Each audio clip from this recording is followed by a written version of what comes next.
Assalomu alaykum. Bugun sizlar bilan 2026 yilgi Chevrolet Lacetti haqida gaplashamiz. Bu mashina hammalarga mos degan nomni bekorga olmagan. Chunki u oddiy haydovchidan tortib oila uchun qulay avtomobil izlayotganlargacha barchaga mos keladi.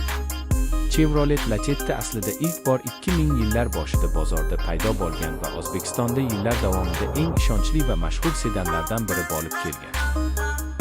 2026 yilgi yangi avlod esa eski nomni saqlab qolgan holda butunlay zamonaviy ruhda qaytmoqda. Yangi Lacetti tashqi ko'rinishdan ancha o'zgargan.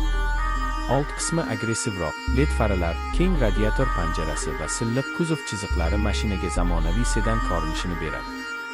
Yon tomondan qaraganda esa uch segmentdagi boshqa mashinalar kabi muvozanatli va chiroyli proporsiyaga ega. Ichki salon ham sezilarli darajada yangilangan. Katta multimedia ekran, raqamli asboblar paneli, qulay o'rindiqlar va sifatli materiallar kundalik haydashni yanada yoqimli qiladi. Orqa o'rindiqlar ham keng bo'lib, oilaviy safarlar uchun yetarli joy bor. Agar uni o'xshash mashinalar bilan solishtirsak, 2026 Lacetti Chevrolet Cobalt yoki Nexe kabi modellarga qaraganda ko'proq qulaylik va texnologiya taklif qiladi. Shu bilan birga, u Chevrolet Cruze kabi qimmatroq sedanlardan arzonroq bo'lib, narx va imkoniyatlar o'rtasida yaxshi muvozanatni ushlab turadi.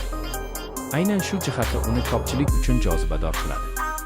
Texnik tomondan 2026 Lacetti zamonaviy, yoqilgini tejaydigan dvigatel bilan jihozlanadi. Shahar ichida ham, trassada ham sokin va barqaror harakatlanadi. Osma qismi O'zbekiston yo'llariga